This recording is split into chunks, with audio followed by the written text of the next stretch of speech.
Hi, Sierra School. I'm Stephanie Hoover, the principal at Sierra, and I'm presenting this informational video on behalf of our administration, Ms. Sandy Prince, our vice principal, and Ms. Liz Foley, our office administrator. And the purpose of this video is to bring you some information about our 2021 school year. And the hope is that you will watch this video as well as the ones that follow, covering our K through 5 program, as well as our 6th through 12th grade program. We want you to watch these videos in preparation for attending our virtual back to school night Q&A session on Tuesday, September 22nd from 4:30 p.m. to 6 p.m. At the end of this slide deck, I'll have all of the particular time slots for each classroom teacher. And our hope is that during these videos, you listen, learn some new things, and also write down any questions you may have that don't get answered to bring to these live Q&A sessions on the 22nd with your classroom teachers. So the first element I wanted to highlight in this video that I think is really useful for parents is our distance learning website. The address is here. Jot it down, bookmark it in your computer, and I would suggest you visit it daily, but especially on Mondays. And I want to walk through some of the highlights as to why that's so and how it can help you make your school week a little more organized for your student. So this is the homepage of our distance learning website. And as you can see right now, it's highlighting back to school night. The front page is normally announcements, things that are coming up, links to new activities. Basically, it's refreshed every morning with anything new that's happening at Sierra School. We also have a link to our school calendar, which is helpful for dates and planning and seeing what's coming next. And then a drop-down menu called Classes that hosts a home page for each classroom teacher. You can see an example here of Mrs. Eagleson's 4-5 classroom. So it has Zoom links, which are very helpful in case forgotten, and then also a distance learning schedule for the week. We refresh these every Monday, and it just has a brief overview of kind of where the kids are going for the week in their classroom academically in their core subjects. This is really helpful for K through 2nd or 3rd grade families whose students might need a little help the night before preparing for the next day. And this gives parents a nice overview of topics that are coming or maybe what textbooks need to be accessed. Further down in the classes drop-down menu are our specialty classes like technology and music appreciation. There's also a link there for Señora's Spanish classes. These classes are self-driven by students and they can click on the link, come in and follow the directions for their specific class level, and then submit their work back in their Google Classroom, which I'll talk about a little later in this video. K1 will be submitting their work to Seesaw, which I'll also reference a little later in this video. The last item at the top of the menu there is enrichment. And this is a variety of activities that students are sent to choose what they'd like to participate in once a week at the end of the school day. Brain Pop is a very popular one that we have a subscription to, as well as Brain Pop Junior.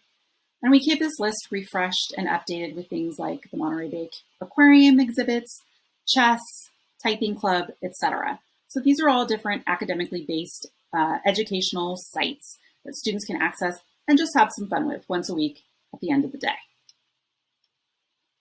The next topic I wanted to address are the platforms we're using this school year for students to engage with their teachers at a distance.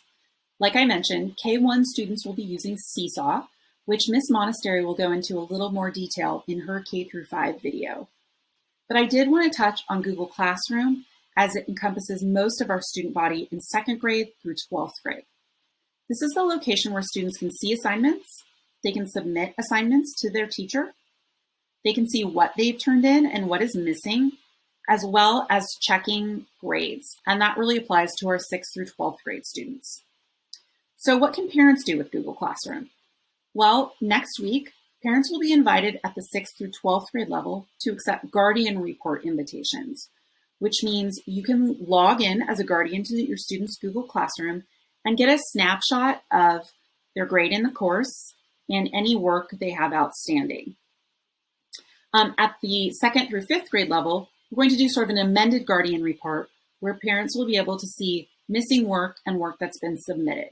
So we think these will be really useful tools for parents to track their students' progress on distance learning as the year progresses. The last thing I wanted to highlight about Google Classroom is that there is a really nice help feature embedded in it. And you can access this two ways. One is through this website at the end of this slide you're looking at now, support.google.com/edu/classroom. Or if you go down to the bottom of the actual Google Classroom homepage, there's a little question mark in the bottom left-hand corner of the screen. If you click that, it will also take you to an extensive menu of help topics, from logging in to submitting an assignment, etc., etc. And they're really simple and easy to follow, and they have nice screenshots that guide you along. So just a good resource to have in your back pocket should you ever come up against something you need to troubleshoot in Google Classroom. This is an example of what our students are looking at when they see their home page in Google Classroom. Each box represents a teacher's class. So second, third, fourth, and fifth grade students will see their main teacher, like Miss Blank or Mrs. Eagleson. And then they'll also see their Spanish teacher's class, Senora Sockenbari. Upper level students at 6th through 12th grade will see more squares because they have more classroom teachers. So one for each of their core subjects, as well as different elective courses that they're enrolled in. When a student clicks on any particular class, they come into a breakdown of assignments that teacher has posted, as well as categories the assignments fall under and when the items due. There's also features at the top like Google Calendar and a class drive folder where students can see when things are coming due in more of a calendar format, as well as all of their stored assignments that they've completed and submitted or are working on currently. And this is an example of that help page I mentioned earlier. As you scroll down, many topics, and you can get assistance with any of those there. And of course, myself, Ms. Prince, and Ms. Foley are always here to assist you with any questions you might have related to Google Classroom or Seesaw. Moving into some of the after-school activities we have planned for this school year across the board for K through 12th grade. After-school enrichment is happening now with Ms. Bindi, Mondays, Tuesdays, and Thursdays. That's from 3:15 to 3:45. This is just a fun drop-in time to be social, play games, do some crafts for K through 5 students. It's at no charge. On Wednesdays, Sierra School is also hosting a yoga class for K through 5 students. It began this week. Please feel free to drop in at no cost to that course as well for K through 5 kids. At the upper level for 6th through 12th grade, the upper level teachers are actually rotating Friday afternoons, hosting a activity hour for our upper level. So far, we've had a trivia night. We've had an afternoon of origami, and we're also planning some movie nights in the future. So make sure to encourage your 6th through 12th grade student to stop by on those Friday afternoons just to socialize and decompress for the week. Classroom teachers will be talking a little bit about virtual field trips that they have planned for their classes this year when you come to the live Q&A session on September 22nd. So be sure to listen for those and what they have planned to share virtually with your students. We'll also continue our Sarah tradition of hosting a monthly recognition assembly for students. This will be across the board, K through 12, and these are the last Wednesday of each month at 9 a.m. We celebrate students' accomplishments, we promote Sierra School spirit, and once in a while have a special presentation or activity for kids to participate in. Our first assembly will be September 30th, and very excited to launch that. The last item I wanted to address at the end of our admin video is talking a little bit about our potential return to campus. It kind of feels like as soon as we make a statement about returning or what that may look like, new information comes forward, and I feel like as soon as I've recorded this video, things could have changed. But at this point, I wanted to take a moment to sort of tell you where we're at and what you can expect in the near future from Sierra School. So as we informed all of our families, Sierra School did apply for the K through 5 school waiver, and we are still waiting in that process. Our application has been submitted and is sitting with the Santa Clara County Health Department. So we're just awaiting news from them on that process. We're also currently monitoring our red tier status as we've been notified by the county. And that was officially began on September 8th, with the possibility that if we remain in the red tier for 14 days, that schools would have the potential to reopen.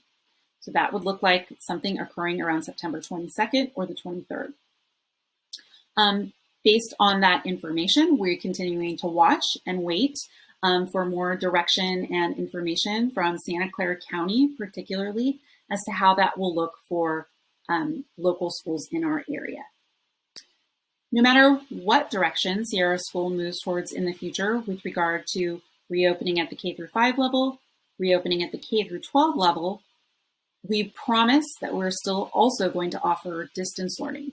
We know for some families at this point, that's a feature that they would like to continue with regardless of the possibility of returning in person, and we're going to honor that. So we will be offering a hybrid option should that become a possibility for us, where students will potentially be able to return to the classroom or participate in distance learning, depending on their family's preference. So we just wanted to clarify that in all of the talk of returning to campus, distance learning will continue to be an option for those families that choose it. Lastly, this is a contact us form. We are available by appointment in the main office during our normal office hours from 8 a.m. to 4 p.m. You can email info@sierraschool.com or call us on the office phone at 408-247-4740 and make an appointment anytime during the week to Zoom with us or drop by. And we're happy to help you. So, as promised, here's the schedule for our September 22nd virtual back to school night. This will be your time to come have a live Q&A session for about 30 minutes with your classroom teacher or teachers if you have children in multiple grades. So from 4:30 to 5 o'clock, 2 sessions will be occurring simultaneously. You can either stop in at Mrs. Monastery's K1 classroom Zoom or head over to the 405 classroom with Ms. Eagleson. From 5 to 5:30, Ms. Blank will be running her Q&A for the 2-3 classroom. From 5:30 to 6 o'clock, middle school, 6th through 8th graders will have the opportunity to have questions answered by Mrs. Verbrucki, Ms. Wilson, and myself, Mrs. Hoover.